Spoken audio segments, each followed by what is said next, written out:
jump into what we have for this class.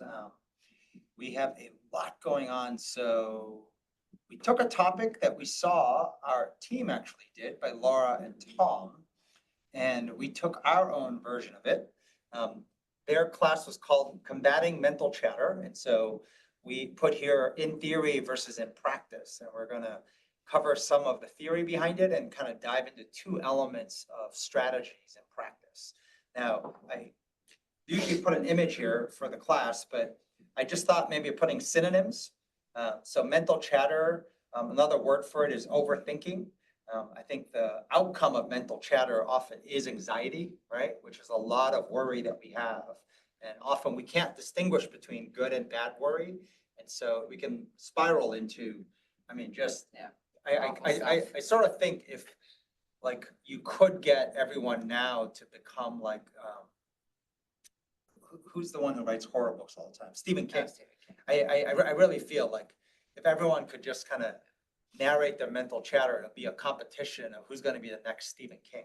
There's the ability for the human mind to just create visuals and images and just imaginary like horrors is just unparalleled. It is unfortunate. Right? I've become very good at that. Now I got to balance out the other side, right? So, but I do think it's kind of in all of us. And so we'll talk about this. This was the class, Tom and Laura. Sorry, I don't know what to do with it. It's sort of really quick. Just our head of engineering just has a title of engineering, and then Laura puts head of education. So it's like titles are sort of like I don't know what to do with this. Those are fancy little. Yeah, I was like I didn't know we had a head of education, and I didn't know the head of engineering just calls himself engineering.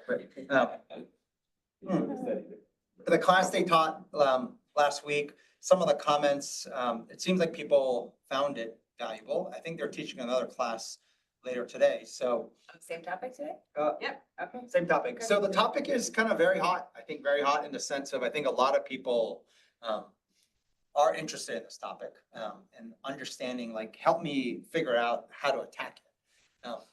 Two quick things I'm going to share before diving into the strategies. This is from a leadership academy we ran in the first week of January, which is 2 weeks ago now, right? And then we are running another one in around 2 weeks. And so I started the class sharing this, and I love this quote. This quote that Kobe Bryant had in his locker. It's talking about a stone cutter hammering away at his rock, perhaps 100 times without as much as a crack showing it. Yet at the 101st blow, it will split in two. And I know it was not the last blow that did it, but all that had gone before. This notion for human beings, not intensity, not a one blow, I need to look at the ROI. What's the return? Did it work? But to focus on the right things and then consistently put in effort. Bless you. Consistently put in effort. Yeah.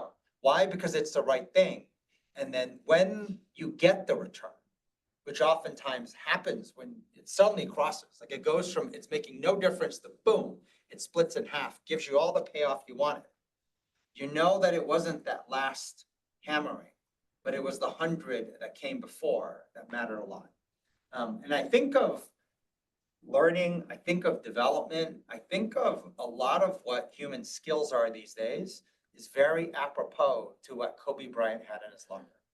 That the need to focus on the right fundamentals and just keep investing and engaging in it without a, should I stop? Should I stop? Why is it not working? It's like going to work out and then saying, like, should I stop because I'm not like feeling thinner? Yeah. Or like, having fermented cabbage and, like kind of trying to get healthier for preventing cancer and saying, should I stop because I don't feel this notion of understanding what the right things are and then putting in that effort. And what's interesting about the 100 blows or the 100 sort of hammering away, you can't do that in everything. Right.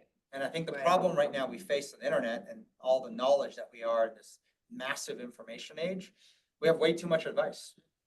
As a result of it, no one stays committed in any one thing and everyone's looking for the next fad, the next diet, the next skill. And that jumping around between would be the equivalent of saying, okay, I want to crack stones or crack rocks in half, and that's the return I need. But I'm doing like a little 1 or 2 knocks and many different rocks. Yes, that's And right. frustrated that not a single one cracks, right? So being able to pick your rocks correctly. Especially in the exercise, and they then do commit. talk about be consistent, pick a program, progressive overload, and do it with consistency. Yet we don't do that on the mind. You're right. There's so many different things. It's like we're hacking away. And Yeah. it's almost like because we're so interested in that immediacy of reaction, return, we don't spend enough time figuring these things out. So I thought this was a great quote. They'll tie back into the class. And then this is 2 different things I think we have shared before, but we show this in the Leadership Practice Academy. And the first part above with Adam Grant, what's interesting is this notion of ego and versus mission. How many of us focus on trying to prove that I'm right? You talk about like arguing or debating, and it's always about winning against the other person versus this notion of arguing to learn, debating to learn. I want to get it right. What is that right thing? And so there was another diagram we showed in the Leadership Academy talking about this insight we had years ago from one of the best educators, talking about kind of how young children, when they're really small, start at this question of why is this and why is that? Why do I have to go to bed? Why do I have to do that? Why do I have to have meals? And then they move into this whole notion of it's not fair. It's not fair that you get to stay up and I have to go to bed. It's not fair. And then as they become sort of like young adults or teens, everything is about, I'm just going to do what makes me happy, right? Happy, happy, happy. But only once you are a parent do you start to focus on what is the right thing. And the discussion we had even this week was this question of short versus long term. That often the right thing in the short term is hard to explain, which is that whole question of why we're doing it. It's very hard to explain. Oftentimes it doesn't feel fair. And oftentimes it will make you unhappy in the short term. But that balance of short versus long term is the age old, I feel, the single biggest challenge. Balance that we have. Biggest imbalance, I think, for all people, all human beings, just in life. And it's kind of more predominant now when we are in a immediate, like, feedback, immediate reaction, immediate results stage, which means that the imbalance against the long term becomes even bigger, greater. right? The obsession in the short term, obsession and give me the one question to ask that basically solves this, or give me the one framework, right? Everyone's looking for that immediate fix, right? The one drug, boom, I lose weight, boom, I'm like, like blood pressure is good. No, like everyone's looking for that. And so I think this shows up even more for one.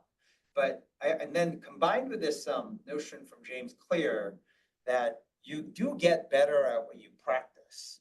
And every single day we are practicing something. The notion of hammering on a rock, right? Although sometimes we think we're hammering on many different rocks, it's to become aware of what are the few rocks that you hammer at all the time. Now, it might not show up in the rock breaking. In this case, it might not be a good thing.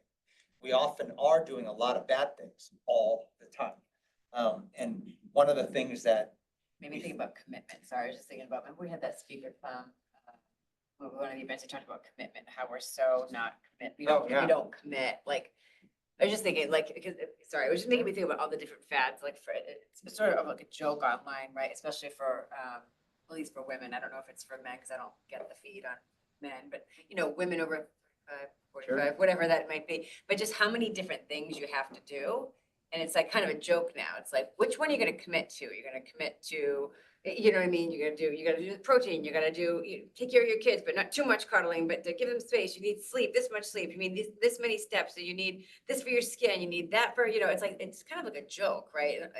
So it's like, which one are you going to commit to, right? This is why we talked about really into the basics. Like, what are the bibs? And I think searching for that. And I think people are searching for that. They want to know just, what's the 1-2 thing? If I do that, I'm going to be healthier, live longer. Yes. But there's just so many things out there. It's like it's endless. There's thousands of things you can more do. is And not then better. it changes every few months. It's like, oh, now it's not about 10,000 steps. It's about glucose, blood, whatever. Do 10 squats after every meal. It's just like, wait, what? It's better than a walk. It's like, no, wait, I thought walking. It just challenges everything. And it just makes your head spin. You're like, wait, what? anyways, Yeah, but no, the lack of I think- commitment, and what are the two things, Right. what, you know? I feel we had this phrase up on our wall for a while, which was more is less. I think in today's day and age, more is less, and less is more. Figuring out that fundamental right two things becomes more important than having the longest list of everything imaginable. And so that is something that we spend a lot of time focusing. So diving into this, combating mental chatter. I'm going to give you a view of some of the best thoughts in theory and then how to translate it into practice, where oftentimes the problem with theory is that we get it intellectually. When it comes to actual adoption, actual practice, nothing happens. So to start off, like there was a image with both sides, overthinking what the opposite is. I thought the opposite was kind of not worth it, so took that out.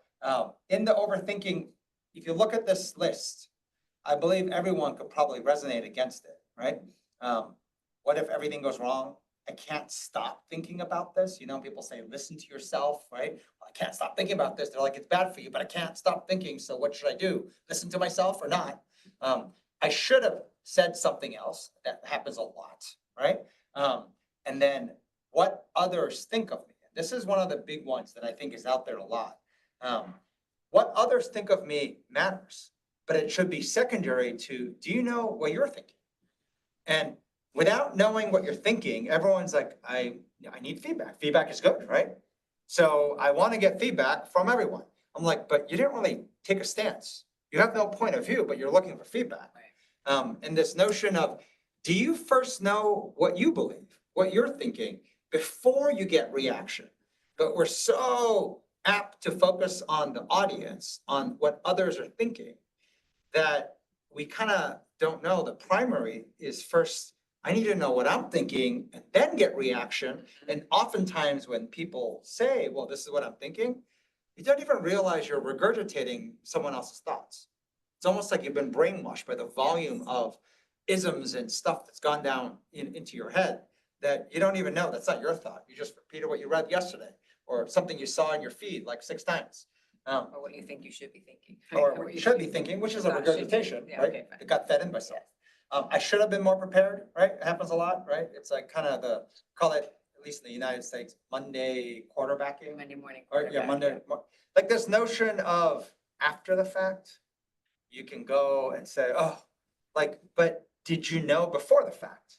And how many of us kind of do the, I knew it. And I'm like, really? Well, tell me the next thing. So obvious, I knew it. And you'll realize a lot of the best things are obvious only in hindsight.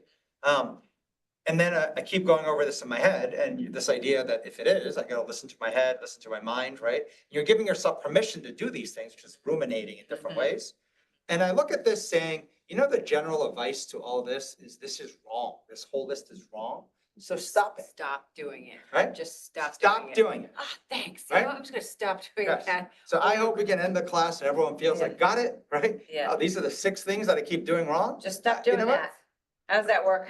How's that land on you? That's Just like no stop doing different than, it. you know what? That's it. No more chips. Got it. Right? Chips are bad for you. A lot of preservatives. Got it. And then you're like eating chips in the next lunch. Oh my God, I'm eating chips. Like, to me, as good as this is in theory, in practice, it falls apart.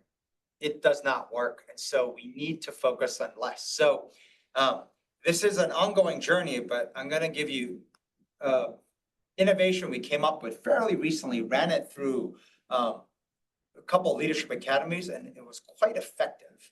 So I'm going to walk you through this. So going in practice, instead of focusing on long lists of things that you should stop thinking about, on a scale of 1 to 10, you go to a doctor's office, they give you a pain chart, 1 to 10, right? I'll explain the scale in a second, but if 1 on the very left is being as inauthentic as you can imagine, right? I'll explain to you why I'm calling that performance, but which is kind of counterintuitive, but versus authentic. At the highest level of authentic, this notion of a fully engaged brain is someone who is able to block out all the mental chatter, all the overthinking, and focus on the here and now, fully engaged. I mean, Jim Lehrer had a great definition of that, right? Putting all your mental energy so you're paying attention to every aspect of what's happening.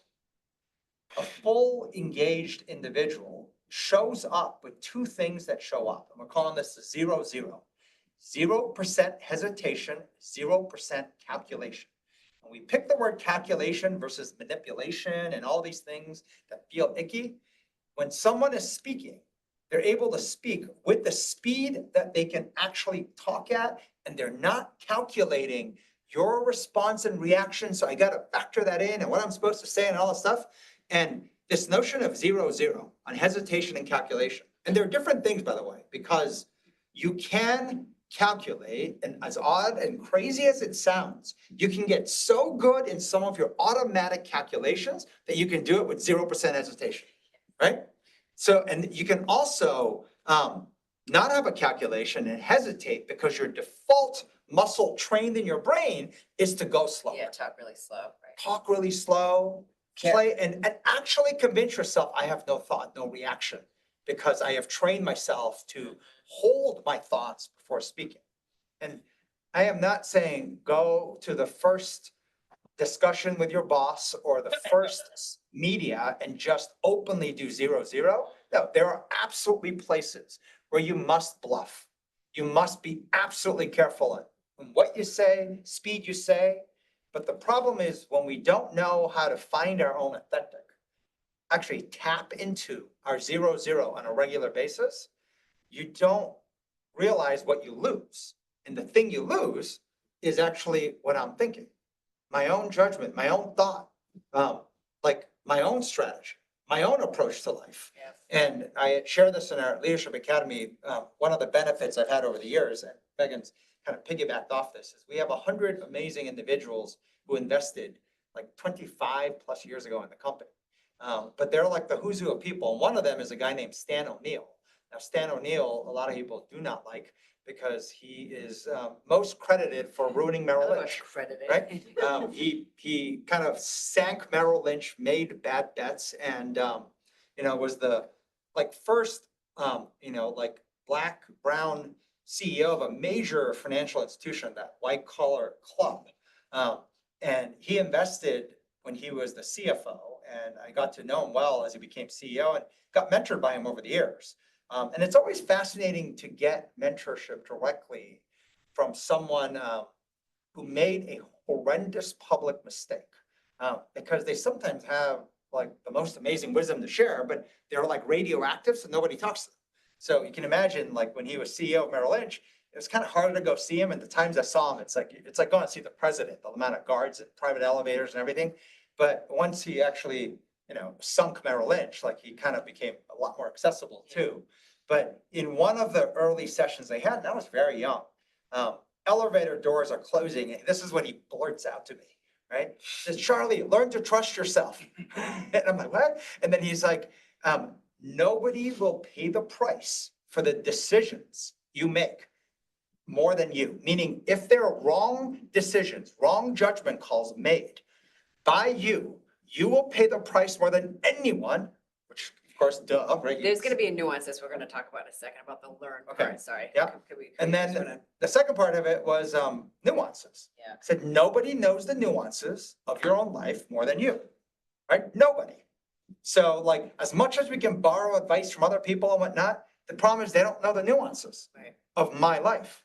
And so he screams out, "Learn to trust yourself." Elevator doors closed. And I wrote that down. I remember like repeating that for it's been almost like. Okay, what's your point? So what's your point about what, when he did that? To learn to trust yourself, that you had to learn how to. I had to learn, I came CEO when I was very young, turning what this year, I think, right? 52, nice try. No, 51, oh, is it? 52. I'm gonna be Oh, no, 48. you're right, I'm gonna be 52, 52, right? So I'm still going, sorry. Yeah, But, you're 52. no, I started the company when I was 19 or 20. Oh, no. It was very long ago, right? It's like, that's what old people do, they can't remember. No. Whatever the difference of 1994 Yeah, is to me, yeah, okay. yeah, But, yeah.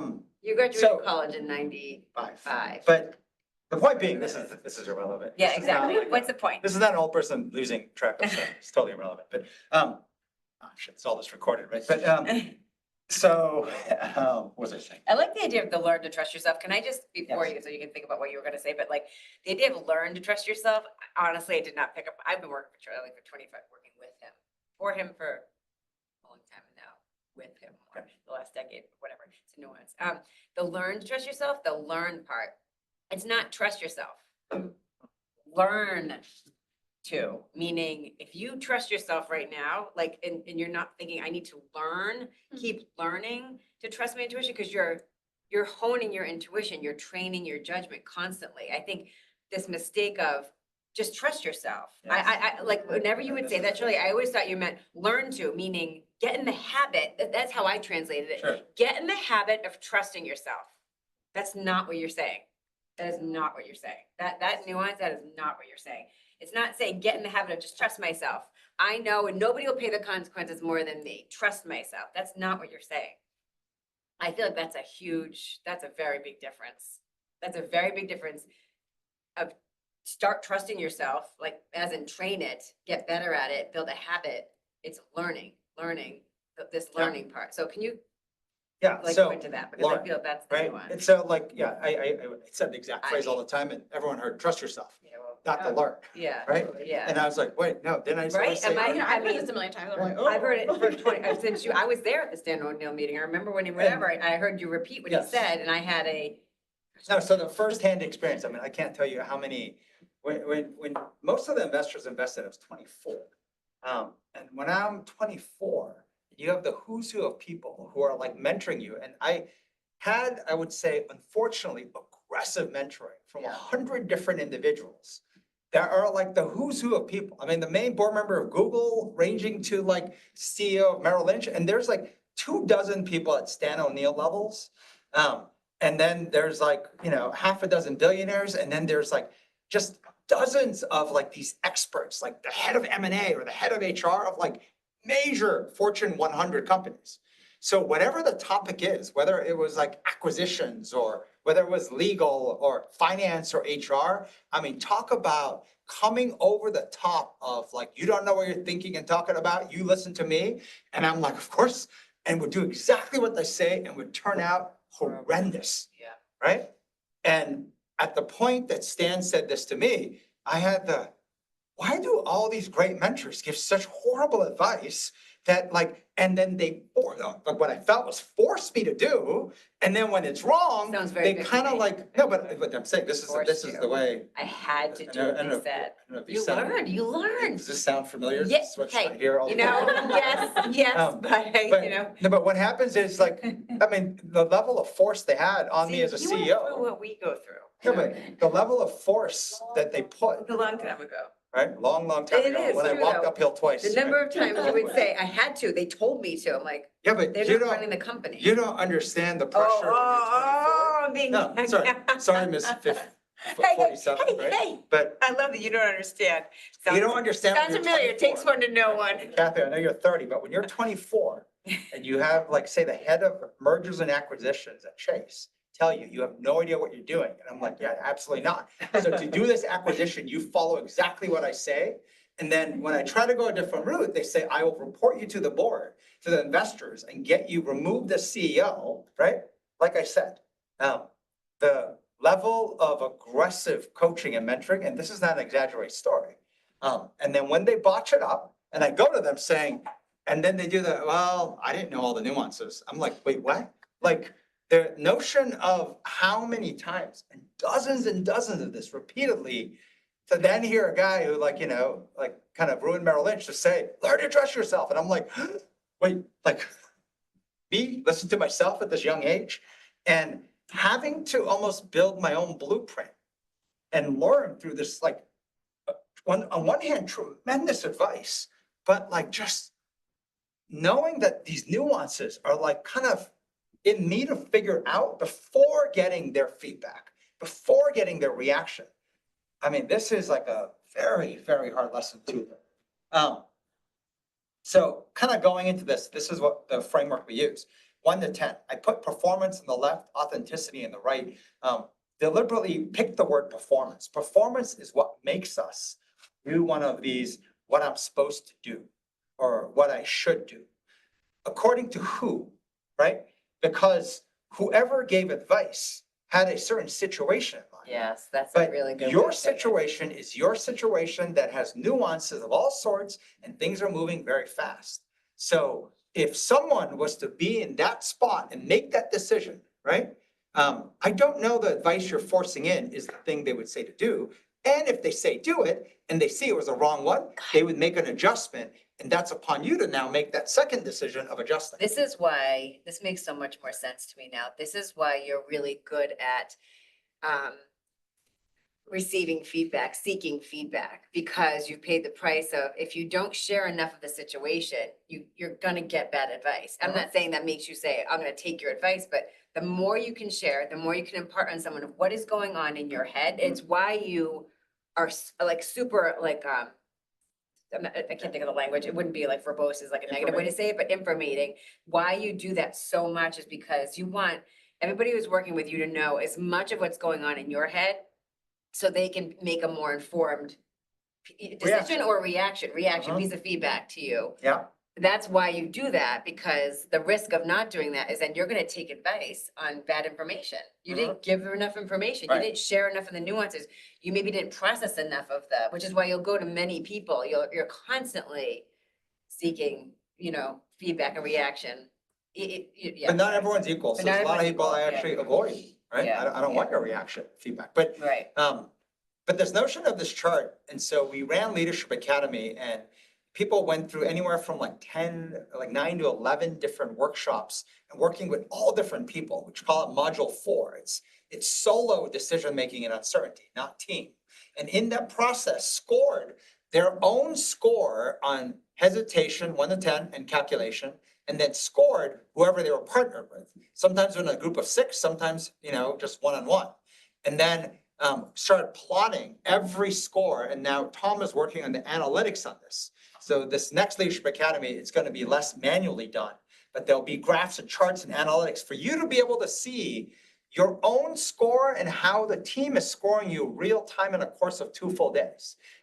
This might become a tool eventually, I'm not sure, but what we found it was incredibly effective for people to keep this in mind, that when I am overthinking, when there is mental chatter, when I have anxiety, when I'm focused on what I'm supposed to do, should do, right? Everyone else's thoughts, right? This is kind of why it's performance mindset versus this notion of being authentic, being me, learning to trust myself.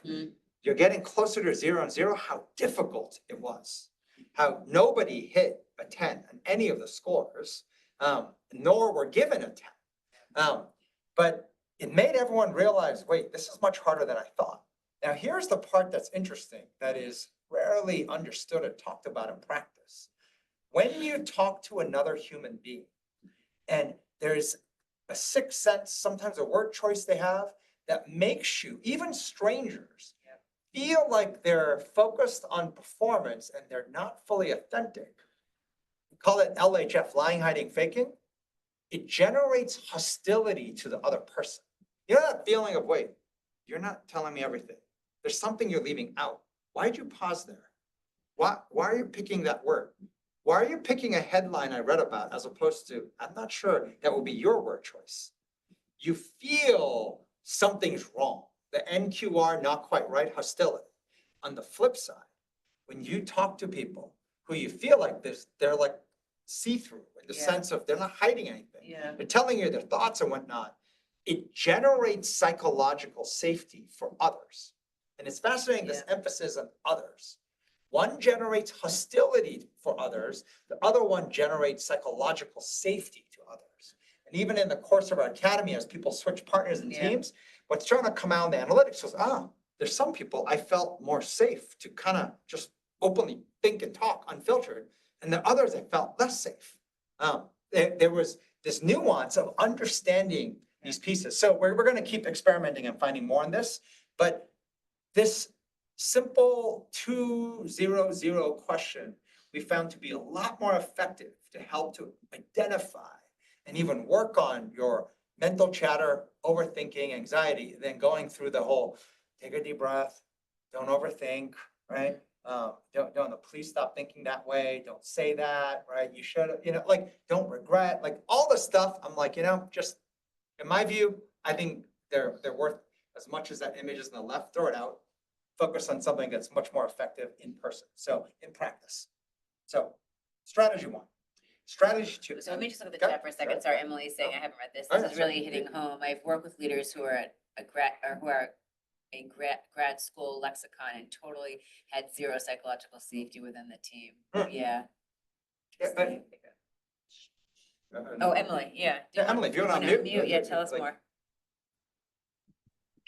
I've worked with some leaders who they know all the right things to say. They're full of bright ideas. They sound like they just came off teaching a grad school course.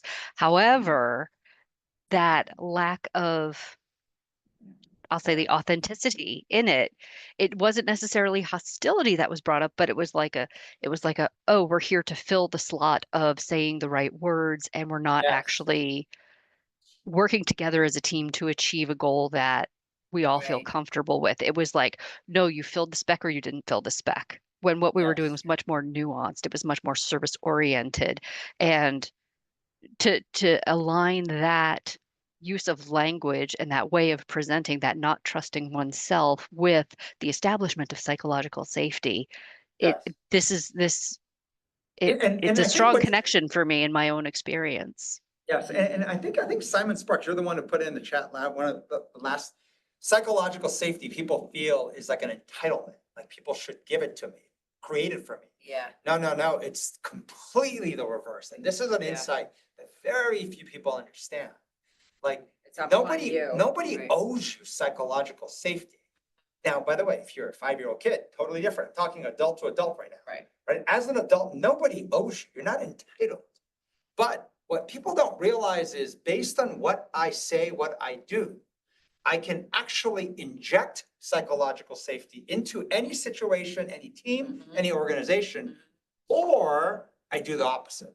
Right. And when I say opposite, it's hostility. And I think people don't realize what you're saying, Emily, is hostility. And here's how it happens. It's almost like, let's do word association. Yeah. Let me think slowly, quiet for a second. I'm going to throw in a business term jargon.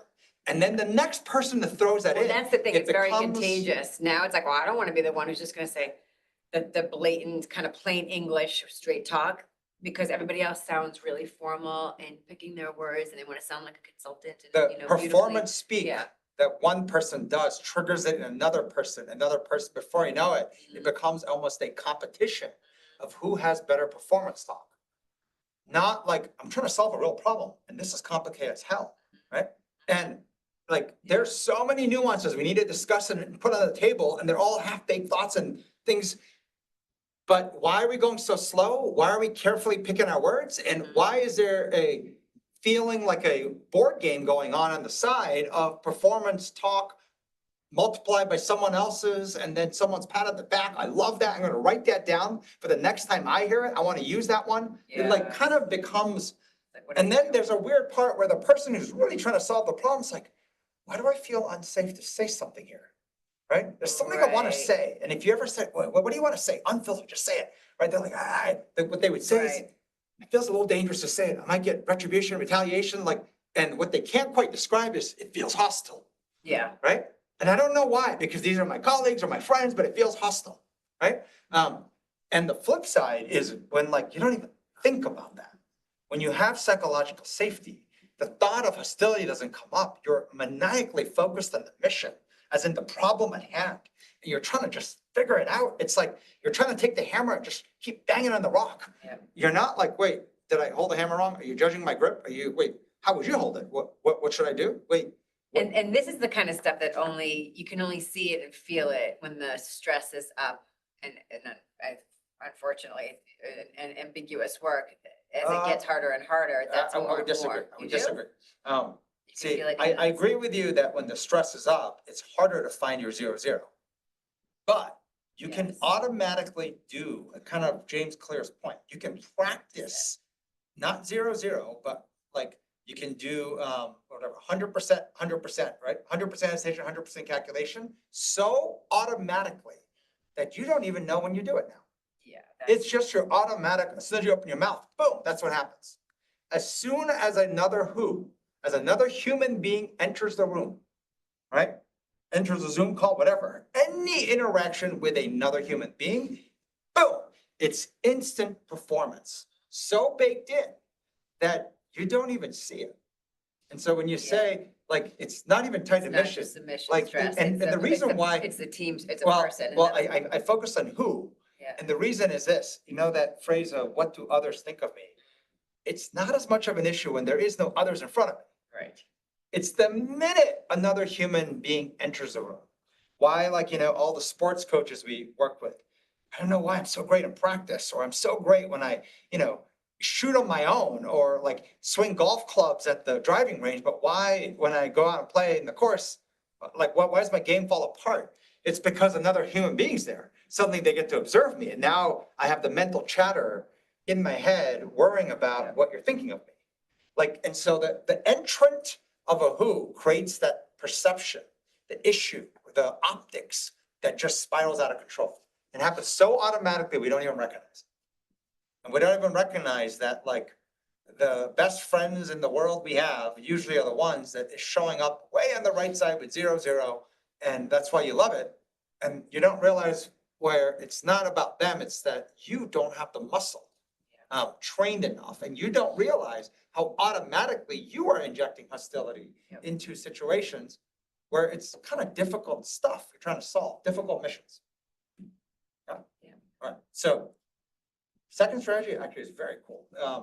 So there's a woman, it was actually, I think, Mackie sent us this article we read, and then it's kind of cool. I'll read you my notes from it, but it's off this woman, Martha Beck, who I think was Oprah Winfrey's coach or someone, I can't remember what the article had, but here's the bottom line of the whole book.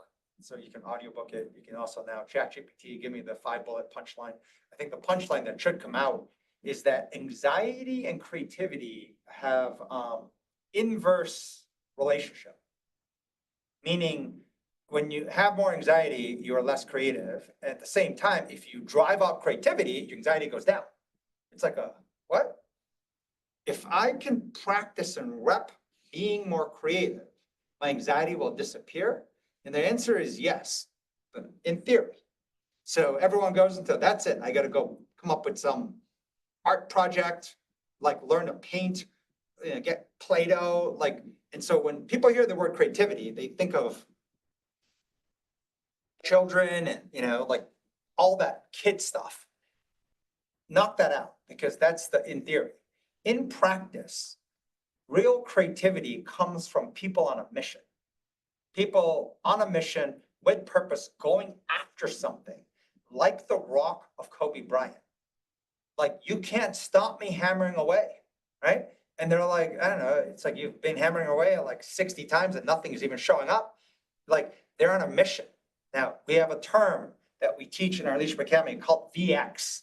VX, another word for it is the pursuit of Eden. Eden being the Garden of Eden. I want something so badly, I'm pursuing it. Like, that's purpose, that's mission.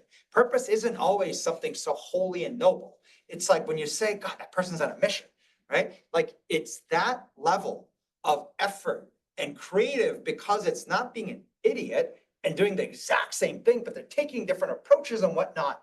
And they're being so creative in every approach.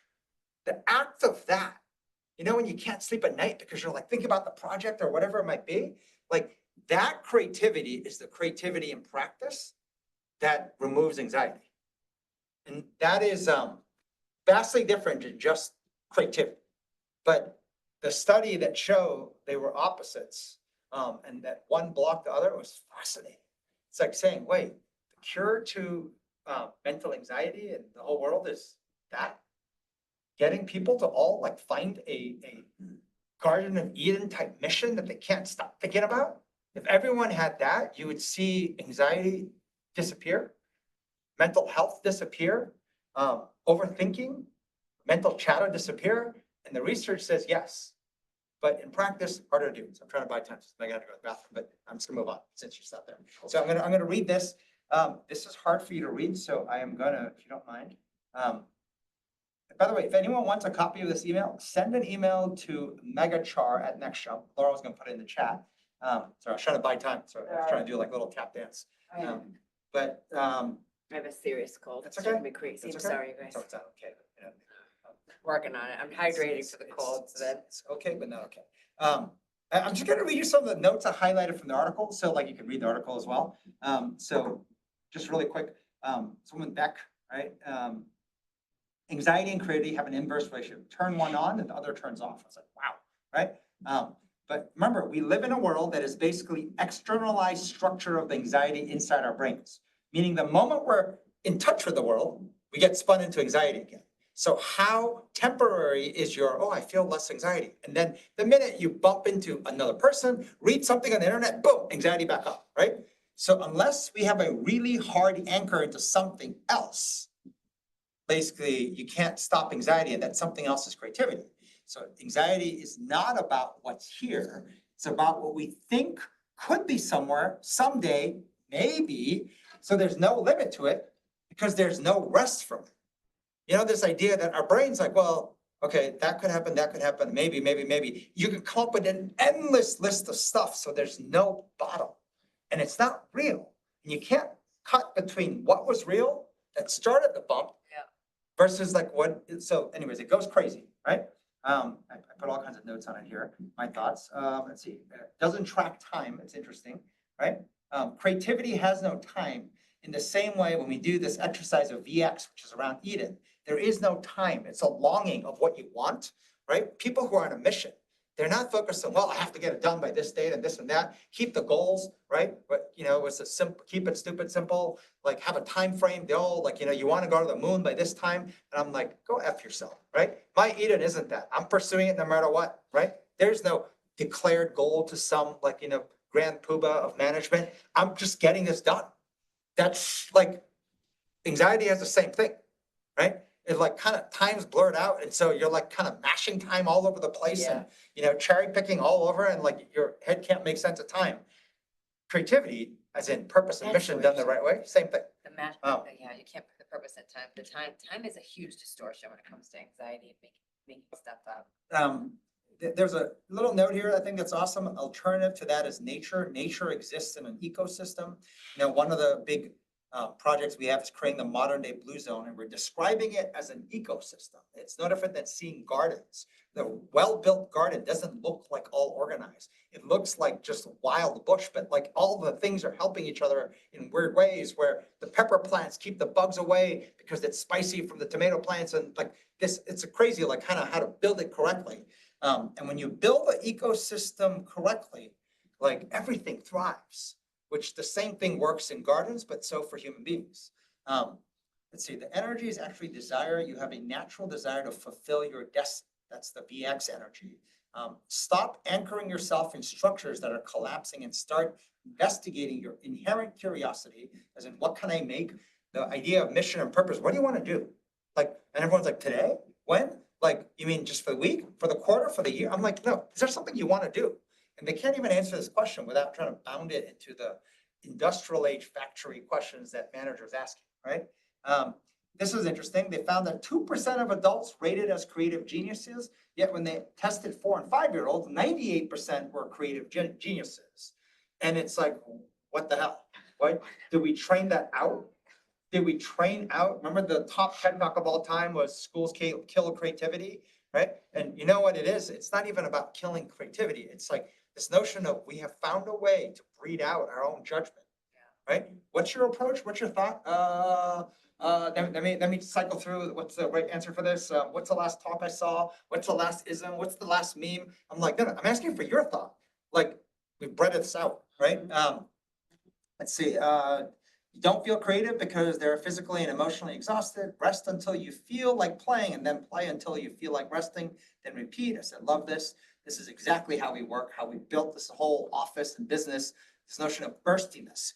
You go until you need rest, right? Then you just go again until you need rest. That's the notion of how a great hit workout occurs. Like they go, like the best ones. Like, yes, there's ciabatta, right? It sounds like a bread. I think it's ciabatta. Or is it ciabatta or ciabatta? Ciabatta. Ciabatta is the bread. Ciabatta bread. I do love both. but Tabata is like, Both are wonderful. like 20 seconds on, 10 seconds off, or 40 seconds on, 20 seconds off. There's that, yes. Like there are structures like that. But when it comes to spurts of creativity, why do you want to constrain yourself to like 40 seconds on, 40 minutes off, 20 minutes? I'm like, just go until you're stuck and then oscillate and then go back at it until like that notion of the burstiness doesn't have to be structured into some framework that's given to you by Tabatas, right? Or Tabata. In a society where everything has to be monetized and attention is at a premium, scaring someone will get their attention. News, social media, they've all figured out that we're getting 2 times more clicks with fear-driven stories. So everything else is just kind of feeding into our anxiety, right? Our overthinking mental chatter. If there's a practical problem to be solved, you don't want to be in a panic. So anyone wants these notes, happy to send it to you. Just email us. Not, here's the screen version of it. The presentation. All right. So this was a graph, and I don't know why they put a bridge on this, but they're saying preparation always beats planning. On the left side, planning is based on the expectation of order. Preparation is based on the expectation of chaos. At the bottom, it says, plan for order and you'll be destroyed by chaos. Prepare for chaos and you'll thrive in any condition. So again, I think the bridge is kind of, I have no idea why the bridge is kind of idiotic in my view, but putting that aside, the point is this. Do you really think that we don't all agree that the whole world is chaos and it's not going away? Isn't everything chaos at this point? Isn't raising children chaos? Isn't just kind of trying to wake up and deal with the day today chaos? Like, you're telling me everything's gonna go to plan today? I'm like, what kind of crazy place do you live? Like, you can't even predict the news. You can't predict what's gonna happen. Yes, I don't know if Trump adds to it, or I don't know if like the whole world adds to it. It's just everything, right? I just saying, America, not political, we don't vote. So like we like all people and try to help all people, and we have both sides of Congress and everything, but that aside, the new reality is here. Life is chaos. And so when you are planning and you have built-in assumptions that you don't even realize are part of how you plan, you're just gonna be in for a really bad day all the time. You're gonna have your plan wrecked all the time and be pissed off and not realize it's because you're going into life every day thinking like, I know what's gonna happen. No, you don't. Like, it's chaos. There's a video game kids play for the longest time. What it was called. There's a character. Skylanders. Oh, yeah. Right? And there's a character name.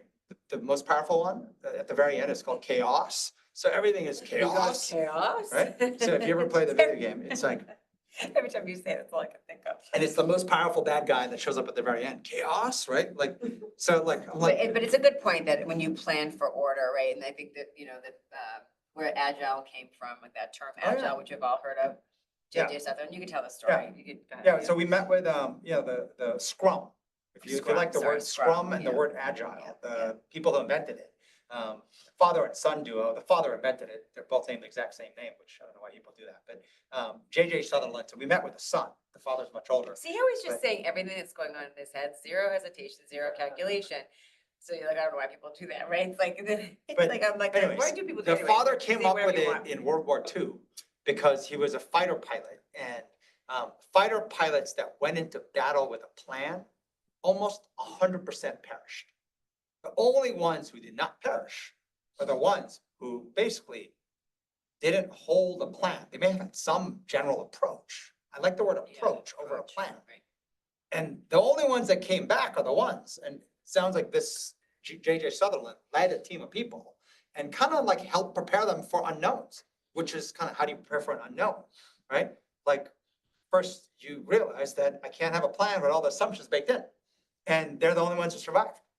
And it was so consistent, and that's the germination of Agile and Scrum, right?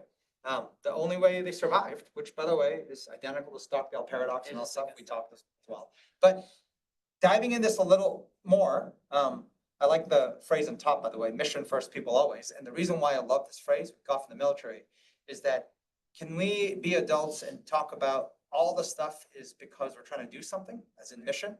as opposed to this entire class and leadership and practice is not like a boxes of therapy, sit down, how do you feel? Tell me how you feel today, how you feel on vacation, what's going on at home, what's going on in life. No, what's going in all that stuff relative to you trying to accomplish mission. So people always, but if you don't have mission, it's like, what are we talking about here?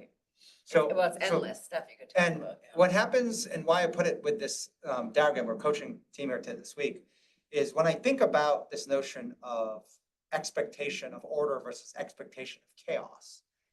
The mission, you can characterize your missions as hardest, harder, easier, easiest.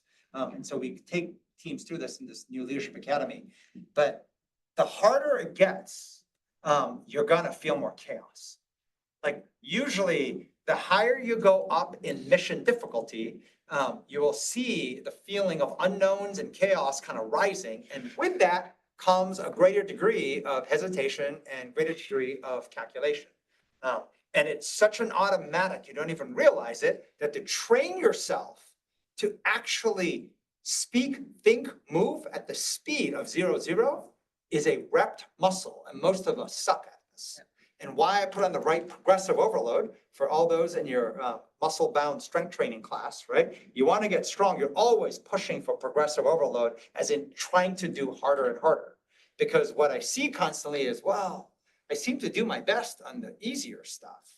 And so everyone's like, I need to find more projects like that, because that makes me feel authentic, makes me feel happy, it makes me productive, right? And I'm like, are we trying to be elite, or are you trying to go into like just pure like Jello, pudding, marshmallow, intramural sport, like smoking weed kind of You windows? just mix like 8 different, like. Yeah, but my point is that But yes. the whole point is, let's build elite minds. Yeah. Let's go for difficult problems. And it's something that I want to train. So I am constantly pushing. Yeah. And mission first does not mean easier first. No, the hardest first. What is the hardest thing that you want to get done? You got to attack that. And that gives the most accurate score of your hesitation and calculation. Now, on the flip side, when you look at team, it's interesting. I put solo out, right? So like actually, there's an updated diagram to do this. Solo, it's like meaning, oh, I don't hesitate and calculate when I just think to myself. No, that's not the point. The minute one body enters the room, right?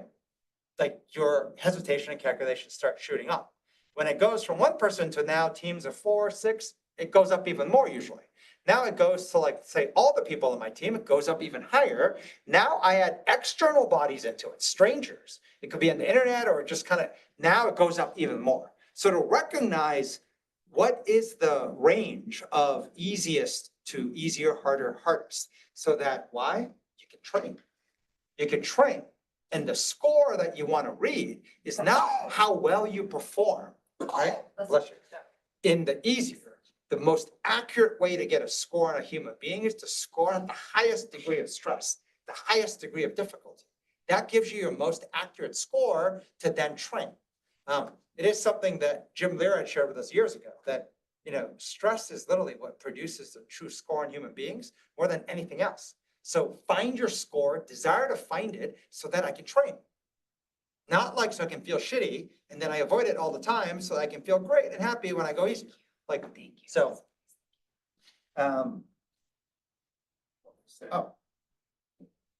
following this thought, someone made this diagram. It's kind of a neat diagram. And tying anxiety and creativity, it's going from like, I don't know why it starts with a breaking point, but it goes to shock, denial, panic. You have an emotional fall, unworthiness, depression. Then there's a decision. And that decision starts to turn the corner when you go into never again, anger, and you can tell someone did it with AI because it says revenge with a revanche, unless that's some language I don't know. Revanche, transformation, nothing lose, hopefulness, empowerment, the new. Now, here's where I would say in practice, this is the place we all want to get to, that place of like the nothing to lose mindset, like the level of hopefulness and empowerment, right? You feel strength, right? And this here is the worst, right? Unworthy, depression, I'm spiraling, right? And what happens is you kind of get to never again and then you're right back to it. How many of you like feel like you turn the corner and you're like, make that promise out loud to other people, never again, that's it. That was my worst day. And then right back to unworthiness and depression, right? And maybe under the right conditions set by someone else, you might touch this green box and then you're back to unworthiness and depression. right? Like, first, I don't like revenge. I like avenging injustice much better. So in practice, but why I share this slide is that the idea of VX, the Garden of Eden, that purpose, the mission, which is the ultimate creativity you need because your desire to break this rock, the 100 little hammering away, that when you find that, you'll find the green box. You'll find the green box, and that green box literally suffocates the red box. It snuffs the air out of anxiety. And so this is You just don't have room for it in your brain. It's like it kind of crushes it, right? it crushes it. It is like, there's a phrase, there's a separate study about why gratefulness is so powerful because when you're Angry, you can't feel, or when you're grateful, you can't feel anger. Like it just by default, like when you're, it's like almost like You're there talking about there are the- yeah. some pipes we have where it's a Yeah. one-way pipe where Yeah. if it's flowing one way, the other side can't flow. To me, this insight of anxiety creativity is fascinating Yeah. because it is the same thing. And the number one issue we have of mental chatter, anxiety, overthinking, you can shut it down well, the by fact that you can, finding Yeah. your mission, your purpose, so much that you're unstoppable, right? That's why it's nothing to lose. And then what will show up are these people are like, God, you're like so hopeful. They're like, you've been hammering away at the thing like 90 times, nothing's happening. But why you keep at it, right? And then this idea of you seem to like go at it with a nothing to lose attitude. And you seem so certain, empowered, and like trying different things. That's the creativity we're talking about. I think I was just gonna say, like, in practice, I think one of the biggest challenges on this, for me anyways, on the overthinking, we first said, you can't just say, stop thinking about these things, stop ruminating, stop having anxiety, stop making up these things. And by just stopping it, one of the ways I was trying is creating distractions, right? Like you can think about something else or go do something else or a chore, or an errand or something to distract your mind from the anxiety. It is not even close to enough to kind of conquer that anxiety, not even People do close. I'm so anxious, I'm gonna go for a walk, Yeah, right? I'm gonna get some fresh air. it's like I'm gonna get a snack. it's like relevant I'm gonna to do the a level, workout. it's right? relevant to the level of anxiety. I'm Like gonna you go can't- eat something yummy, right? Like it lasts for like a minute or two, but then you're right back to it, right? I think that's the problem is like you go right back to it. So it's recognizing you need to build a muscle to actually build this rat energy. So not only this go right back purpose, to it, like just go and stress yourself out. By trying to go and be creative and Right. brainstorm, think freely in front of larger audiences, and you're like, I don't know what happened. Yeah. Or try to go and attack your hardest mission. Suddenly the Yeah. whole thing falls apart and you're wondering, like, it's not me, it must be, I got the wrong project, right? How do you know when you have the wrong project, Yeah. right? How do you know when you have the wrong rock, right? How do you know, like, when the people around me is the issue, it's not me, right? Like, Yeah. it's a self-contained muscle you can build. And I think actually by not building that new skill that you need, you're actually continuing to build. It's not like the anxiety James muscle Clear just point. stays flat. No, you get better at that. Because you're practicing the James Clear thing, You right? are You're always practicing, building something. you're practicing your rumination, your anxiety, your overthinking, your what are people thinking about me, all that bad stuff. You're actually doing more of that by default. Yes. You're not just staying flat. Like, it's kind of like how you lose muscle. You don't just get to keep the muscle you I gain. don't know if there's anything in chat, because the next section is kind of advanced section, which It's means it may advanced hurt your brain. It may hurt your So, brain, but before- we did basic in an hour. Do you guys have questions? There's a few different thoughts in here. Just looking really quickly. We had Emily. I know somebody in the beginning, and now I can't find it in my chat, talked about like financial stress and like how to deal with that. It was deleted, okay. And If then anyone wants to unmute and ask him, just, we'll give you like Chris was. 5 seconds to take a shot if you want. No hesitation, no calculation. Anybody? If not, we can go forward. Anybody? Try once, twice, no? Sorry, I haven't been able to read the chat, so I don't know what's on I it. mean, I can do that, but I kind of like the It's idea okay, of somebody okay. wanting to. Does anybody want anything on any of this? I can just show you the slides, or anything interesting? Yeah, Charlie. Yes. Sorry, Charlie. There was a while ago. There was a podcast from Huberman, and he was talking to Dr. David Yeager around growth mindsets, and was talking around the language that we use around growth mindsets, and the idea that like anxiety and stress is about a state of readiness. So how does fit into your, so the idea is that like it's part of the human condition. It's not something that you necessarily like overcome or ignore. It's something that like it's part of like growth. It's something to springboard off of. Whereas this feels like it's like, oh yeah, I know I've conquered it and squashed it. So I'm trying to reconcile that in my mind. You know, what's interesting is, you know what, one of the pieces I love about this diagram is the only way to the right side is to go to the left side, right? There's a lot of other, You need it has a purpose. like we have a diagram we had used before, but, a lot of people Yeah, want to do it this. looks familiar about Really, like the swamp, here. like you know, the, Yeah, this notion of people want to skip, right? Like, how do I skip the difficult part, right? And go to the right.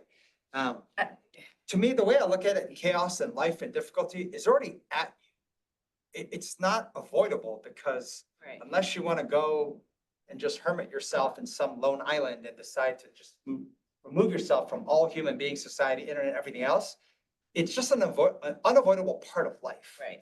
Challenge, difficulty, Yeah, I unknowns. think what you're saying, Simon, we've said this before about mental chatter, right? It just is. Like, you can't remove mental chatter and anxiety from the human condition. That is like our protection system, right? Mhm. We're wired to protect. So if we didn't have any anxiety or Yeah. fear any of that, we would be killed. Yes. So we have it for a reason. I think what we're talking about is the imbalance of it. It's to the point where you're crippled by it, where you actually can't think, right? Where you can't, maybe not function is one I don't thing, look at it that but way. you I can't don't- invent, you No, can't, no, like, you don't look at that no, way? I don't look at it that way. I look at it as, and we taught an earlier lib class on the hero's journey. You know, the hero's journey is is the details of owning your weakness, right? Yeah. Owning that window of unworthy depression, the level, all the thing, getting to a decision, then going to the never again, and then coiling back to this, and then doing it again, then coiling back, going back and forth, doing everything wrong. Maybe you're embarrassed because you were hothead angry, or you try to do revenge, and and then you coil back. Knowing that in detail, right, and owning it is a huge part of the hero's journey before you go to the right. And knowing that any time and anything I want to hit, like to the right green box, I'm gonna have to go through the same valley. And that notion of, that's readiness. To me, that's experienced readiness, right? Theoretical readiness is like a child hears a story of what you have to go through and then where you want to get to, and then saying, so I want to use words like empowerment. I want you to say the phrase "nothing to lose." And the first time they actually, hit real life, breaking point occurs, and Yeah. boom, and then they're like all quiet, and you're wondering they can't speak, right? Because they're like, why is all this stuff showing up? And then you're like, okay, repeat to myself, I have nothing to lose. I'm hopeful, and it's like all the. Steve Kotler says Yeah, that too, like you bullshit lie to meter, yourself, the yeah. bullshit meter is like higher, like your own bullshit more than anything else.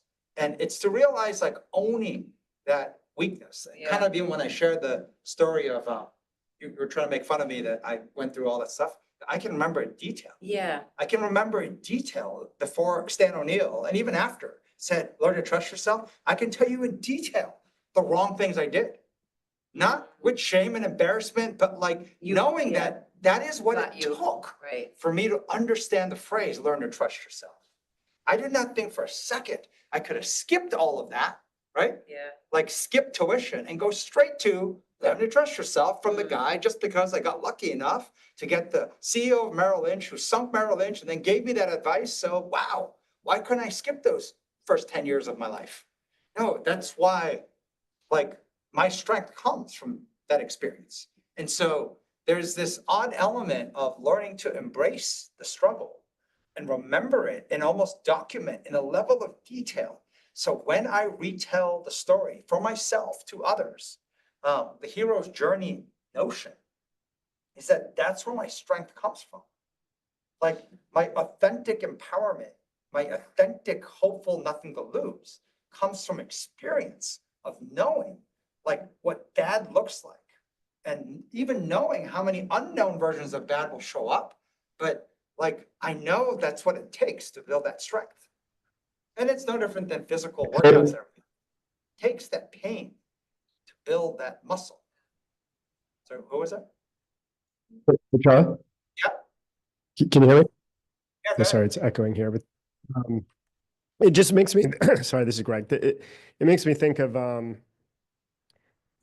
maybe a couple weeks ago, you'd shared that kind of expression of the full benefit, which has been sticking with me. And I'm like now seeing it all over because I have a tendency to move on, and that notion when like a mistake happens or and it could be a mistake in judgment or just, I don't know, like a mistake in, I've had several this week in terms of from like the product standpoint. And I think there's a tendency, I have a tendency to kind of like want to solve the problem and like get going to whatever the plan I had or whatever that part is.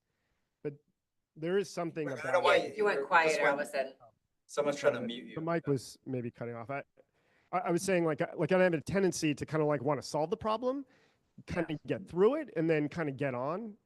And it's been sticking with me. It's not it's a weaker muscle for me, but that I think full benefit of what's the real situation. There's so many, it's not probably one or two things even. It's there's probably many things that went into it, and be able to just slow down and kind of use that opportunity. I've been trying over the last couple of weeks, and anyway, it makes me think about what you're just saying now of even in small ways of just slowing and doing that kind of full benefit if something bad or challenging happened, which happens all the time.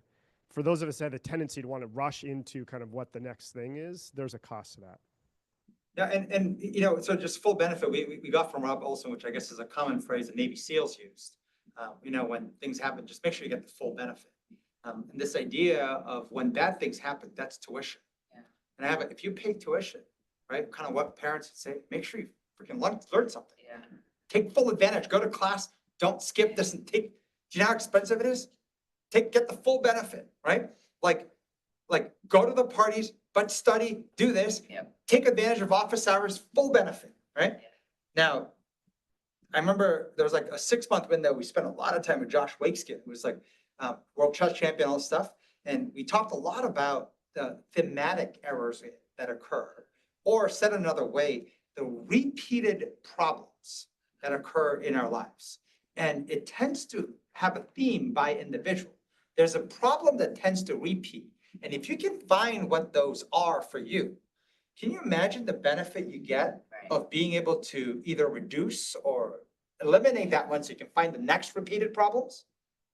To be able to eliminate it, as in overcome it, you need to understand the nuances at such a rich level. Yeah. So when I think of full benefit, it's like a good post-mortem after something goes wrong. I want to understand every detail, right? Of every nuance of approach to this and that and misassumptions. And those who tend to move on and be like, it makes me feel icky. I don't want to talk about it. Every time I think about it, I get nervous. I'm like, oh my God, this problem is never going to end. Yeah. Right? The reason problems don't end is because you don't invest the time to understand every aspect of the nuance of approach and thinking and mistake. And like if you analyze, you will figure out how to crack that. But we don't. No, we don't want to right? sit in that uncomfortable. And so under the guise of don't bring a problem, solve the problem, I'm like, okay, at what point will you say, can you stop being an idiot, right? Like Charlie Munger's common thing, they made so much money just by not being an idiot. Like, well, so by individual, we all have our own idiot areas. Yeah. Find out what it is and understand it in such a level of detail, because every time it occurs, you're paying tuition. And the tuition is supposed to learn every nuance that shows up. And for those of you who like to skip the nuance because it makes you feel bad, you have to move on and whatnot, I'm like, it's awful because then you're just gonna keep repeating it, right? So it's icky and icky and icky. It's like, and every time you're like, I'm gonna face it now. and I'm people gonna do face that, this oh, icky now. I didn't notice that detail, right? Someone will say that a lot. I didn't notice that one either. I'm like, it's happening over and over again in every single mission you touch, from easier, harder, hardest, and then even people interactions, these themes show up. You're like, yeah, I once again did not notice that theme, but like next time, right? And then I once again did not notice that theme. And you know what happens if you really poll the people around? They're like, oh my God, how could they not notice, right? And now they're scared to tell you that truth, because the more you act like so surprised every time, right? They're now more scared to tell you. And this thing keeps building, which is why an entire leadership module was built on like how truth doesn't come to you. Because you seem to be shocked every time this mistake happens. And you seem to like kind of not want the details, right? Like you're genuinely not curious on like your own hammering of this problem and realizing the Charlie Munger, Warren Buffett level payoff you get if you understand your big two rocks of repeated problems. Like, because then someone volunteers, like, well, there's a little part I noticed, they're like, and you get so defensive, so it's like a signal of, hey, my life, my problems, don't tell me about that, right? I don't want details. Like, and so you clearly signal your lack of wanting to crack that rock. And the flip side is, no. Like I'm journaling, I'm documenting, someone points it out, it's like, oh my God, I totally missed that, thank you, right? Or someone gives another, you're like, you might not like it, you're like, you might get offended at times, totally short-term, knee-jerk reaction, okay. But you are more energized at puzzling this than anybody else. And what you're puzzling is every aspect of this red box and peeling over into the right side, but you're staying in a zone of never getting to the green. Like that's something that's worth solving. It's interesting, Yeah. what I was gonna say in between nose blowing, sorry, is that on the product side, Greg, you had mentioned kind of on the, it's interesting, people will want to go through the different problems and debug the system or the product in excruciating detail. I think the challenge now is you're gonna do that on yourself, right? It's very different, right? Like, I think a lot of us want to and get into the work, right? Like the product, the system, whatever we're working on, and we can just dissect the heck out of it and the problems and the issues. What Megan's referring to is this whole Yeah. team mission component. Yeah, I cannot tell you how much more connected it is than ever before in human history. The ability for even a single individual to make disproportionate impact on any mission they touch, it's like now more true than ever before. And so if you are only debugging mission, you're not debugging the main lever that impacts mission. Like, meaning you need to figure out like kind of that element. right. That's the gift that will keep on giving. So this Anyway, next part, once again, advanced. you're gonna hurt your brain, so I'm gonna go through it fast just to make it hurt less. But we're beginning to come up with the next iteration for this academy coming up in 2 weeks. And so the first part we're gonna start with is a diagram that looks as complicated as this, but I'm gonna try to simplify it. So everybody kind of sit back a Right? little bit, look around. This little diagram, some of you have known us for a while. This has been sort of our almost 2-decade quest. What we learned from some of the best decision-making data points out there in the world is that generally speaking, you can plot the best decision makers in the world into these buckets of A, B, or C, A being the best. And the most elite, as demonstrated by just mounds of data, 20 years of data making, because millions of decisions, billions of data points, is that the best are usually running 70 different and 70 representing a huge number of programs, all simultaneously, and they're often operating at level 12. So when the best try to coach or mentor the next best, which is the Bs, the largest group in the middle, or the worst, which is the Cs, the reason why they can't get them better is because it's way too complex, right? So what we saw and learned over time, this idea of BIBS stands for brilliant in the basics, coming back to the initial thing we talked about, right? Can you figure out, right, that like, the Kobe Bryant, instead of 17 different rocks or 70 different rocks to go and hammer at, can you figure out the two, right? What is program 1 and program 2? And what is level 1 and level 2 of each of those programs? And when you figure that out, this is what's interesting. The best way to figure it out is actually trying to coach a C, as in the worst. But as you also do that, you will see that the return on that knowledge of program 1, program 2, level 1, level 2 of each, right? The first 2 steps of each one is so foundational that the people who have the highest return from it are actually the A decision makers, the A players. And this showed up in how they coach NBA players and any other like elite of anything, that the experts at some point get expert and they don't quite even know all the steps that got automated into their thinking and system. That when they're able to reboot and reanalyze down to the fundamental brilliant and the basics, a doubling of effort into program 1, program 2, the first 2 levels of each has the highest payoff than anything you'll touch.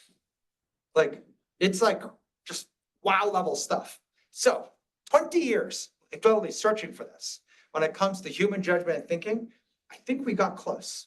And it's still complicated, but I think we're very close. So first off, this is literally the curriculum of the Leadership Academy. I call it the mental stack. It's a way to reboot your mind. It's like, when your computer crashes or your phone crashes, what do? You reboot it. And rebooting it is literally going to something that you're already self-driven expert in, then going to your fears and frustrations, going to your eat-in at the high level VX, and then going to hard mission, oscillate to easier before going back to hard. And this is exactly the 2-day curriculum we take everyone through in this module 4 Leadership Academy. They go through exactly this process. And they wonder why at the end they're so good, but it's because you're walking through this reboot over 2 days. The circle, 95% represents how you should spend 95% of your working day. And then 5% ropes in the bottom FF and VX. So some of this comes through more in the academy, so I'm going through it fast, but this is the mental stack of how to reboot if you get stuck. This is the piece, once again, this is a little too much, but program 1, it's, think of in the very left, I'm just read the page. My judgment, thinking, voice, strategy, approach, all synonymous. The world's lacking that. And you have to find it because the world with information and advice has hammered it out of you, right? Has suffocated it out that I can't even find my own thought. My original own judgment, thought, voice, strategy, approach, 0, 0, 0 hesitation, 0 calculation, right? Program 1 is the high level or macro level. Program 2 is the micro level. Level 1 of program 1 is the FF, meaning you have to first identify your fears and high frustrations. As Charlie Munger, Warren Buffett found, it's amazing how much money you can make and how much you can win simply by not being stupid, right? Meaning the FF is the equivalent of driving drunk in your life. And as a result of it, if you were just able to recognize when you're drunk, Don't drive. it's amazing. Yes. Just how much better you do. Level 2 is your eat-in on what you want, mission and purpose. But remember that program 1 is only 5%. Program 2, 95%, the micro level, courage before intelligence. People get this wrong, right? Intelligence is strategy and what you want to get done. But the problem is you can't generate courage. And the hardest part of the courage is to tap into being authentic. That sounds insane. And not by yourself, by the way.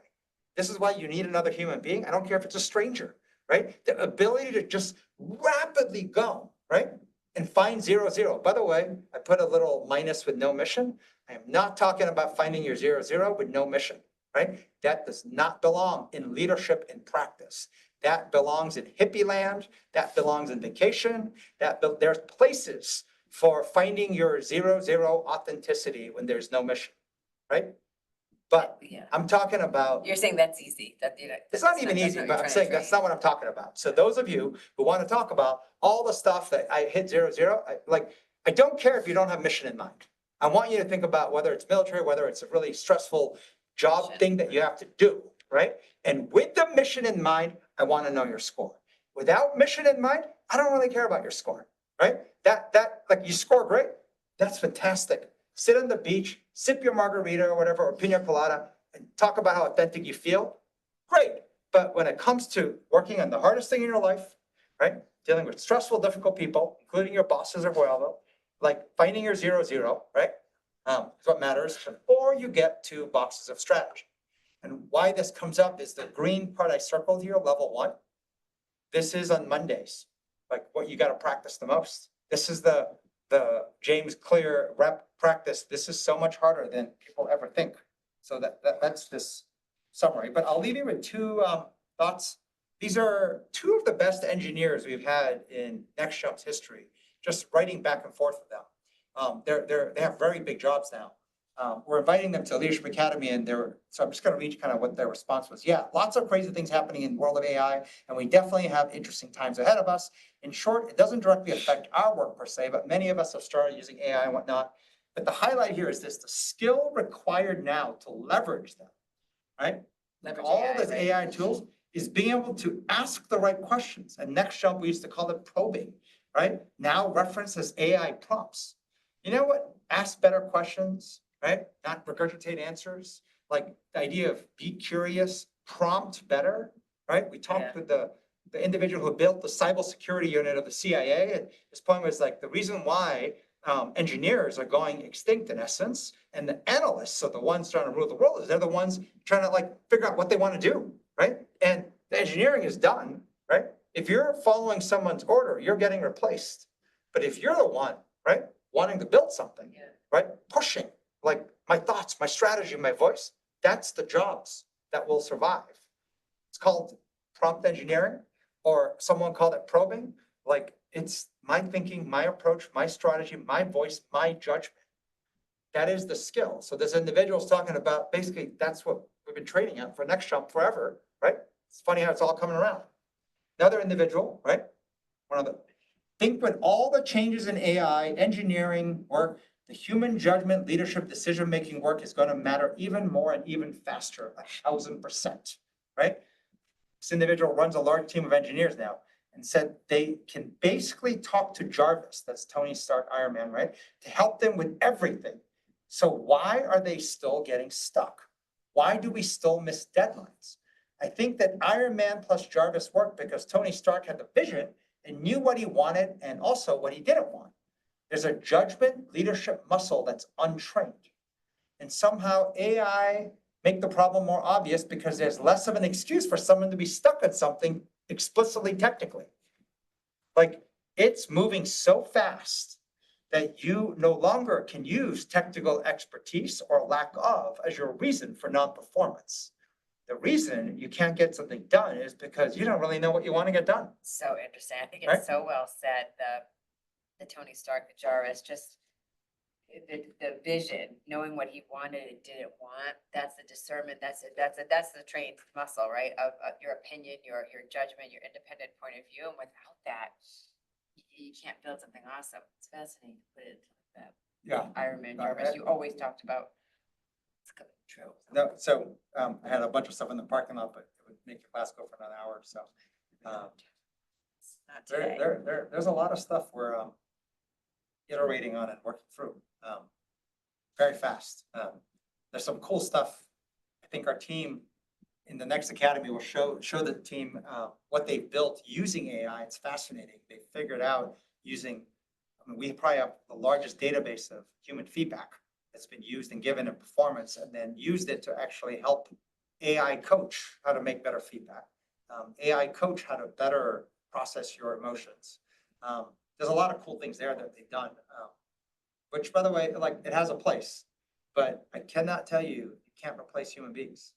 The reaction, and if you can get 0-0 from another human being, nothing is more valuable. But to get it, you have to first learn to generate it yourself. And I think that's the part people It's a lot of think. counterintuitive, yeah. People think, well, Yeah. someone's gonna trigger that and then I will be authentic. No. The reason why no one's authentic is because you too are not repping that muscle. And remember, authentic with hardest mission in mind, not authentic with, I gotta be authentic before I eat lunch. That honestly don't care about, right? Anyone questions, thoughts, any reactions here? Carla Noseworthy, I'm so curious. I love the last name Noseworthy. I'm just, I think it's maybe your first class, or I haven't been here a few weeks. I don't know. Any thoughts?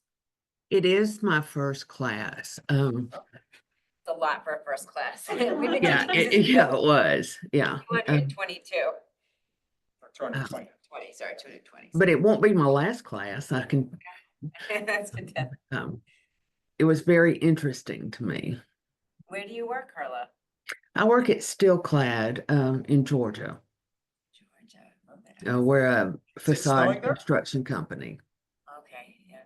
Is it snowing? You heard it was snowing in Georgia, right? I don't know, is it snowing there? No. Where I'm at, we missed the snow. It was south of us. I'm closer to Atlanta. And Probably it freezing, missed right? us. Huh? It's probably freezing is my guess. Right now, it is 29. Oh, So yeah, welcome when to I the, left this morning, welcome to it the was, north. huh? Welcome to the north, yes, Yeah. welcome to the north. Um, No. Monica, you had a question? I see your polite hand raising here. I love these emojis. Thank you. Yeah, well, first of all, I wanted to say that I appreciate the session so much because even though I'm still lost in a lot of things, it helps. You're paving a road on all these chaos and mental as you were planting it before. Like I tend to overthink a lot. And what the diagram that you were showing on understanding why the red has to be there, and even on the uncomfortable part, it's because that's the way you go to transformation. And in the chat, I was asking, like, how, if particularly depression, because I saw that depression was there, and I was always thinking that depression is an overthinking of the past. And so once you're in balance in that way, people with depression, and I've seen it in people very close to my heart, it's hard to get out of it and how to like just move to the other side. And even when it's uncomfortable, it becomes so uncomfortable that some people go down and down and down and down and just cannot go to the other side. And I guess it's part of what you showed, how to go through the other steps and how to build a muscle. But I'm very intrigued about that and how to help these people around me, for example. So, here's a couple interesting things. There's a simple framework that we found to be very true in a lot of things. Whenever you have something and someone says, stop something, right? Or they say like kind of reduce it. Those are only temporary. So stopping your overthinking, stopping your depression, temporary, and will come right back. Reduce it, it might be temporary, but it'll come right back. The only lasting solution was always replacement. So you have to replace it. Now, you'll see this often with younger children. I've done this even with our employees. Sometimes you can get their mind racing on something and they get so ingrained, they kind of almost like forget about their depression. Yeah. Right? That notion of like, what's interesting about when you hear the word purpose, you hear the word mission, most people think of like purpose, especially. It's so fulfilling, it's so satisfying, it makes me so happy. Like, and I was telling Megan this right before class, one of the biggest lessons from Jim Lear was that stress is actually what keeps you alive. And that's very counterintuitive. I'm trying to avoid stress, but that's what keeps you alive. The minute you remove stress, your body shuts down. This is a known stat that 50% of people within the first year of retirement, their bodies fall apart, get sick, and die. Like literally perish in the first year of retirement. You know how many people work to say, I can't wait till I'm retired, and then they get sick and die? It's like, what? Like, you need stress to survive. And that's the notion of we're actually built to go do something difficult. And so often, when you're helping someone who can't get out of their own depression, you can shove something difficult and they kind of just start solving something. Like it'd be almost like, I'm just making this example live, like it'd be like someone's so depressed and then you just go and drop a glass jar and break stuff and they just rush to help you. And then you're like, oh my God, I cut my hand. And they're trying to rush to help you and they forget about their depression. And this is the part, it was fascinating. We had this fascinating discussion. This is a whole topic, that's like another class of, I had the same discussion with two different people. Josh Wakeskin won, how he won this chess tournament he shouldn't have won. Because an earthquake occurred and he was totally going to lose, made the worst moves and snapped out of it and beat the other opponent. And then he's been trying to figure out how to replicate that feeling of an earthquake where you think you're going to die. That actually helped him. Yeah. And then the number 2 of the Ministry of Defense, this guy, Gwyn Jenkins, talked to me saying, it's amazing how people find clarity in doing the right things in crisis, right? The 0% hesitation, right? 0% calculation. We're right? wired for that. Like meaning in my crisis. brain running full force at trying to solve something. Yeah. The best of me shows up in crisis. Like that's like a known fact. Mm-hmm. And so it's this idea of people like, I wish we had a crisis so we can get all kinds of good work done. I'm like, who does that? Walk around wishing for a crisis, right? Like, but it's to say, wait, is there some insight there that like it's like sometimes the best way out of your way is to be thrown into something that is stressful, crisis. And it's like difficult enough that it's not one hammering of the rock, but you gotta go and do a lot of stuff and, oh my God, because I spilled the glass, I cut my hand and now I tripped over and I fell and, But like, it's interesting like- though, but like, rather than the actual crisis, I mean, even this morning, I was saying to Kathy, when I saw you, Kathy, this morning, I was thinking, it's easy to kind of like, sorry, I'm not trying to pick on you, Kathy, because I do this too. I'm just trying to give an example without, I'm just trying to give an example on this modern day blue zone we're trying to create. Like, we have an event tonight, and it's easy to get into the stress of an event that we have and all the tactics and whatnot, and almost get into like a depression and malaise of like, I gotta get this done, that, or whatever. But to actually think, there is no crisis, but you have to kind of create the crisis, which is, what's the purpose? What am I trying to do? And you have to like build a skill to re-articulate, to talk about it, to think about it, to put it out there, or else you are waiting for a crisis to bring that kind of energy. I might disagree with this. When you create the crisis, you make I'm problems not that saying don't create the exist. crisis. No, but I'm it's saying don't you have to No. bring the purpose to life? 0% hesitation, 0% calculation.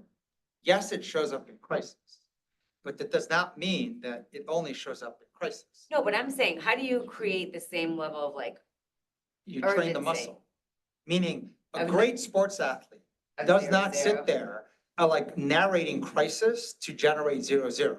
They literally have built the muscle knowing that feeling like 0% hesitation, my intuition, I'm going with my intuition. Yeah. That's what Daniel Kahneman called S1, Yeah. System 1 fast thinking. Yeah. Knowing when my S1 muscle is kicking into gear versus I'll have it knowing when I when need my it. logical, overthinking, analytical muscle is kicking into gear. It's a muscle, and you're almost like know when I'm using that muscle. It's like a Pilates instructor knows, use that muscle. Like, it's like you train that muscle. And just because it shows up in crisis does not mean you want to generate crisis to generate that. Like, that's someone who would walk around with a lot of negative chatter and a lot of malaise made up all the time in the hopes of generating 0-0.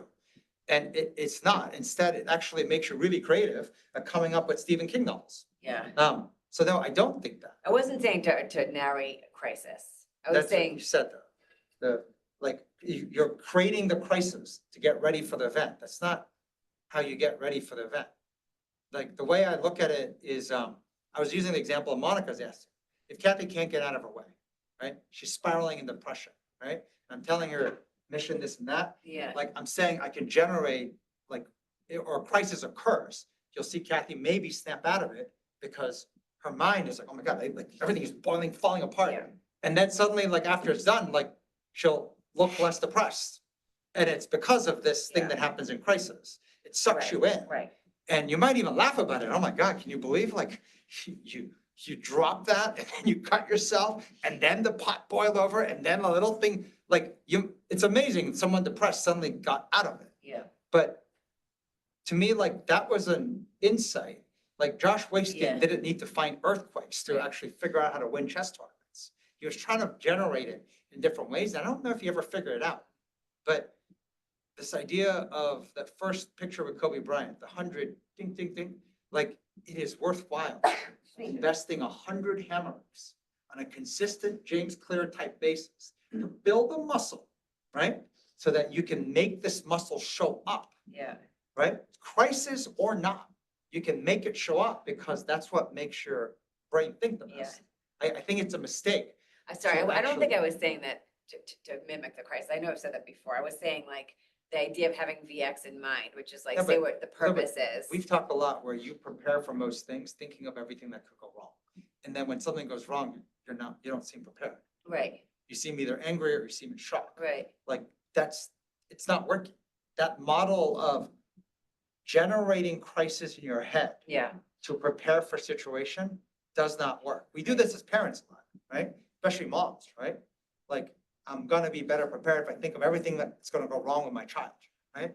And then it happens and I'm like, I thought you prepared for them to get pregnant and do drugs and get arrested and do this and that, but why do you seem so shocked? You were so prepared, no? Like, yeah, that's not true. Like in the moment, right, when some crisis occurs, you'll be surprised how much your brain can kick into gear and the best of human judgment and fast thinking occurs.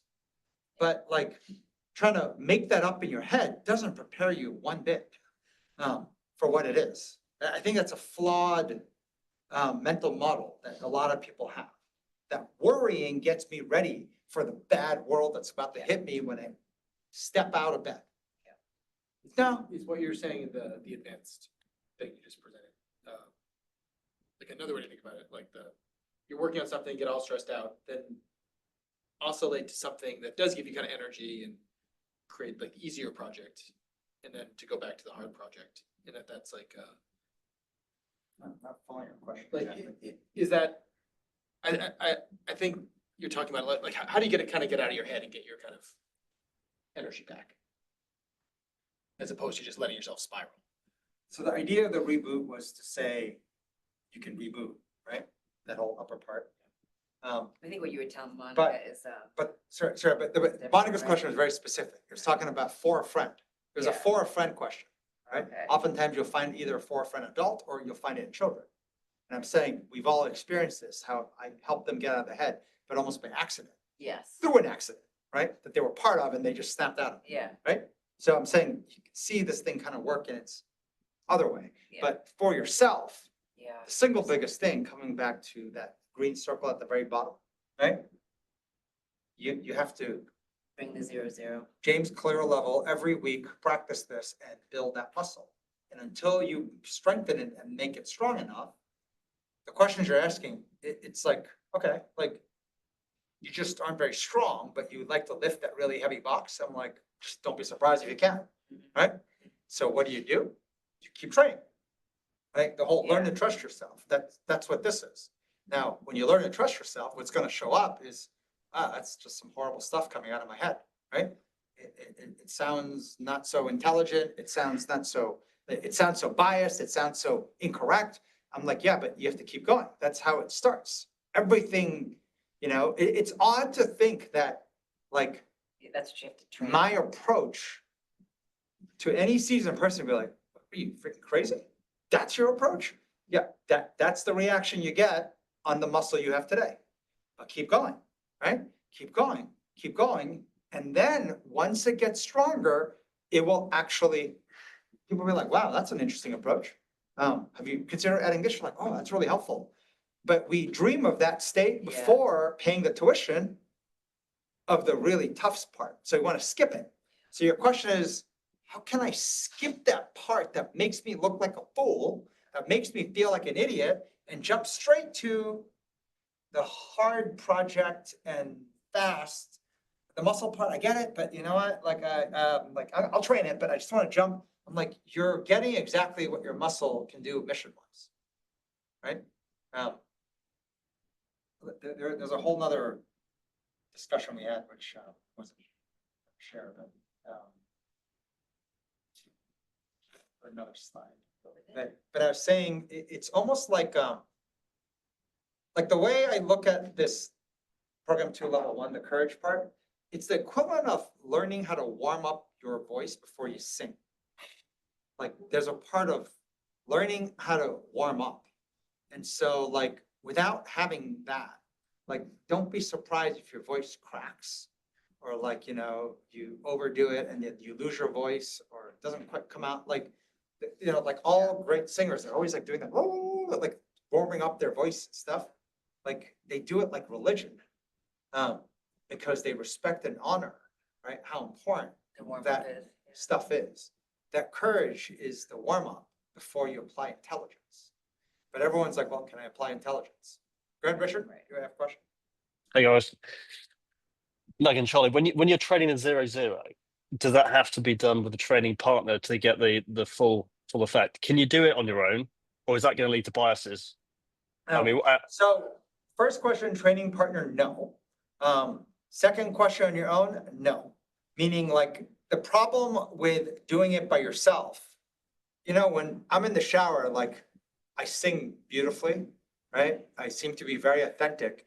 It's the injection of another person that begins the immediate hesitation and calculation. So the way we develop module 4 is training you to do it with anyone. And so even in the Leadership Academy, you swap partners, and we encourage you to work with people you typically don't work with.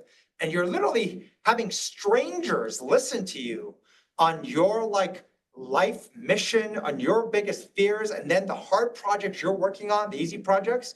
And the reaction everyone was, I couldn't believe, first, how valuable, like complete strangers were reacting to my stuff, my life, like in a matter of like 15 minutes to even an hour. And they also said, but I also couldn't believe how much better I had to get in the course of 2 days in explaining myself. Yeah. I was like, wow, it's like called communication, right? Like, and the order of So it is, so Charlie, sorry. So on the you know, on the authentic side. So if you've never met someone before, are you have these interactions and then do you score yourself, or for these interactions, are you scoring each other? How did it? I don't quite understand how it works. Yeah, so the way we did it was, so after each section, right? So the way They were doing both, maybe just to bluff it, is that they were just giving themselves a self-score, right? But remember, after the workshop, right? Meaning if it's a 30-minute or if it's it was after, not, it's not before, right? Meaning like you're going and you're given very short bursts of time to work on, these little, when I say this pyramid, like there's like 11 different workshops working with like often total different people. You're changing teams all the time, working in different spaces, moving up this pyramid on different topics, right? That's all related to you, by the way. It's not stuff that we're giving you. It's like my self-driven, my fears and frustrations, my VX, my hard project, my easy project, right? And then after the little burst, in the last 5 minutes, they're scoring themselves on the 0-0. And then they're scoring the person they interacted with, every single one they interacted with. And then all of it's published, and everyone can see what everyone's doing. And so the last academy, we ran it manual. They're all like writing it up on the wall, who they partner with, right? And what their score was. And then like what everyone scored me, right? Since everyone's scoring everyone else, you have like their score of me on 0-0, but I have my self-score as well. And so the next academy, Tom is going to apply some analytics wizardry. And so we're going to see what shows up. And people can see real-time analytics against the self-scoring. And everyone's scoring me too. So cool. Whatever we learn, we'll share it. Yeah.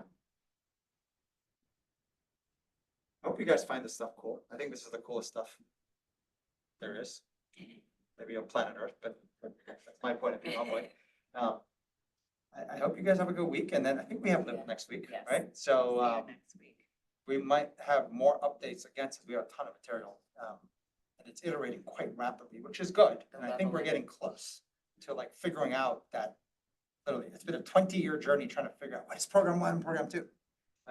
And what is level 1 and 2 of each, like, and I do like the don't be stupid part as part of the leveling, just within there, because it makes the whole thematic errors and repeated errors that we do more important, because if you could just prevent those, you know what I mean, your threshold, you won't go lower than a certain, you'll avoid more accidents, bad calls, mistakes, and remember, It's it's different fascinating per to think. person.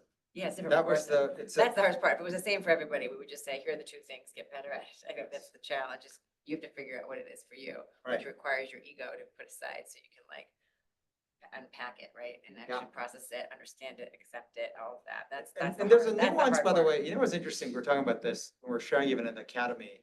A lot of people like sometimes will say like, what would like Megachart do, right? Or like, what would Charlie and Megachart is our nickname for us together. Like, someone said Megan and I Charlie. think they know, except for Carla, Yeah, but- right? But yes, so- now Carla So knows. what would Megachart do? And you're saying, change it from what would Megachart do to Yeah. how would Megachart approach this problem? Like, it's about different approaches, not what we would do, because the actual answer of what you would do, only you can come up with it in the most nuanced way. Yeah, it's But the approaches matter a lot. Yeah. So like a lot of what we share, even in the Leadership Academy and all the work, it's not like do this. It's literally different approaches, giving you tools of how to succeed more by having the right approach. So, yeah.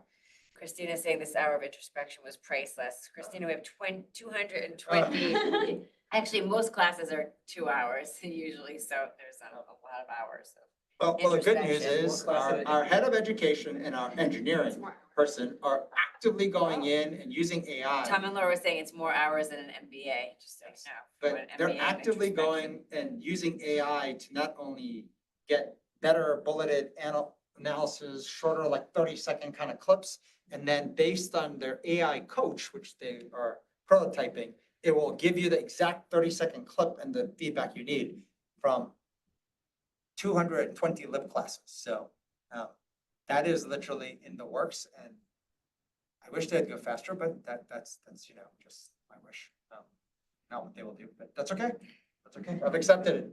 Have you? I was like, no. Process. Doesn't sound. Anyways, you guys have a good week, and we will see you next.